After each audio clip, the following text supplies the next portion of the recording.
Ever wondered what not to do in a Salesforce role? Well, you're in luck because we're about to break down some common pitfalls to avoid. Whether you're a newbie or a seasoned pro, these tips will help you navigate the Salesforce landscape like a champ. So sit back and let's explore the things you should steer clear of in your Salesforce journey. Let's dive in.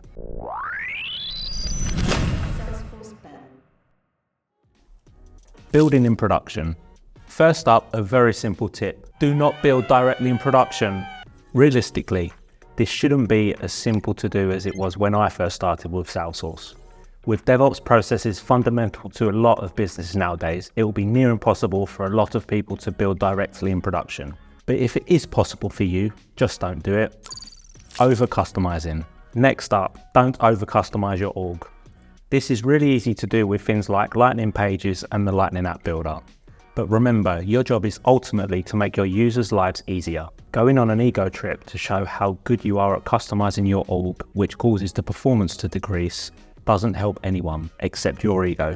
Before we go any further, I'd like to take a few seconds to thank this video's sponsor, Elements.cloud. AI can make you so much more effective as a Salesforce professional, and I'm blown away by what is achievable with Elements GPT. You should take a look at elements.cloud/SFBen. Data quality. Now for something really important, especially in this age of generative AI. Don't sleep on your data quality. There are so many tools available to help you keep data in line with validation rules, country and state pick lists, pick list fields, page layouts, dynamic forms, and lookup filters, just to name a few. This is so important, especially if you are looking at implementing any of the Einstein AI products. Your data needs to be as clean as possible to make the most out of these investments. Keeping up to date. Salesforce has 3 releases a year, all of them brimming with new features and sometimes discontinuing previous features. You need to keep up to speed with these. Here at Salesforce Ben, Christine Marshall always does a comprehensive guide for admins on the features that are in the upcoming releases. At the very least, you need to read these posts. Back in the day, I used to have to download the entire 500-page PDF of release notes and go through them with a fine-tooth comb to find any features that may relate to me. Admins today don't need to do this, so don't be lazy in not reading a 2-minute article where all the work has been done for you. Certifications. Certifications seem to have become something of a status symbol in the ecosystem, with a lot of people taking some just to take them.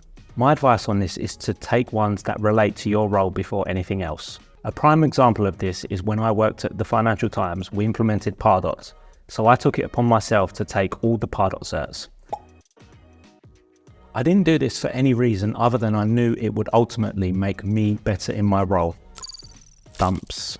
If you are studying for your next cert, don't use exam dumps. First and foremost, it's cheating and it devalues the entire Salesforce credentialing program. There are plenty of resources out there like Trailhead which take you through what you need to know to pass the exam. And if Trailhead doesn't quite do it, there are plenty of other reputable resources to help you pass. Put the work in and prepare for your exam in the right way. Soft skills are so important in any role, and those within the Salesforce ecosystem are no different. This is why Salesforce introduced the Admin Skills Kit, a page dedicated to the soft skills they feel admins need to work on. It covers things like communication, problem solving, data analysis, a learner's mindset, and project management, just to name a few. Unlike your Salesforce certs, soft skills are transferable to other careers. Say you decide that you'd like to pursue a career in teaching. Soft skills like communication, problem solving, and attention to detail will be an extremely important part of that sort of career.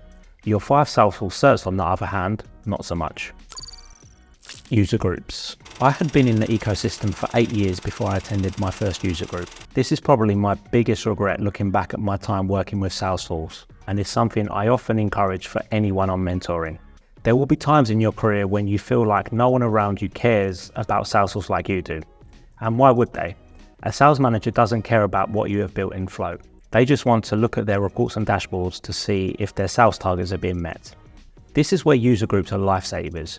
You will meet other people like you who care about the system. You'll learn things you didn't know, make new friends, create connections, and possibly meet your next employer.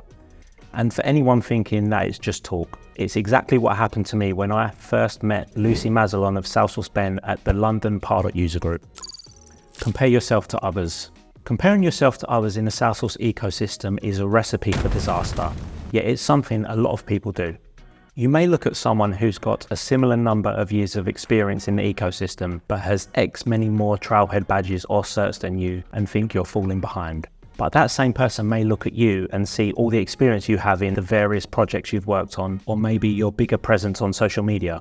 It really is a double-edged sword, so try not to do it. Try focusing on your goals and aspirations. Your journey is your own, so don't worry about anyone else's. Morgan Freeman didn't make his breakthrough in acting until his mid-40s, but his films have now grossed over $27 billion worldwide. Imposter syndrome. This leads nicely into the topic of imposter syndrome. For those unfamiliar with the term, imposter syndrome is when someone doubts their abilities and feels like, well, an imposter, despite all they may have achieved. There is actually quite a lot of science behind imposter syndrome. It's been studied in psychology and related fields for decades, with research suggesting that factors like personality traits, upbringing, societal pressures, and past experiences can contribute to its development. It's often linked to perfectionism, fear of failure, and low self-esteem. In a nutshell, a lot of us experience imposter syndrome. I've been in the ecosystem for nearly 13 years and I still experience it. If you experience it like I do, don't beat yourself up about it. It means you care about what you're doing and want to be the best you can be. It also means deep down you know you have plenty more left to give, which in itself is an amazing thing. And there you have it, folks. We've covered a ton of ground today, from the importance of not building directly in production to the significance of soft skills in the Salesforce world.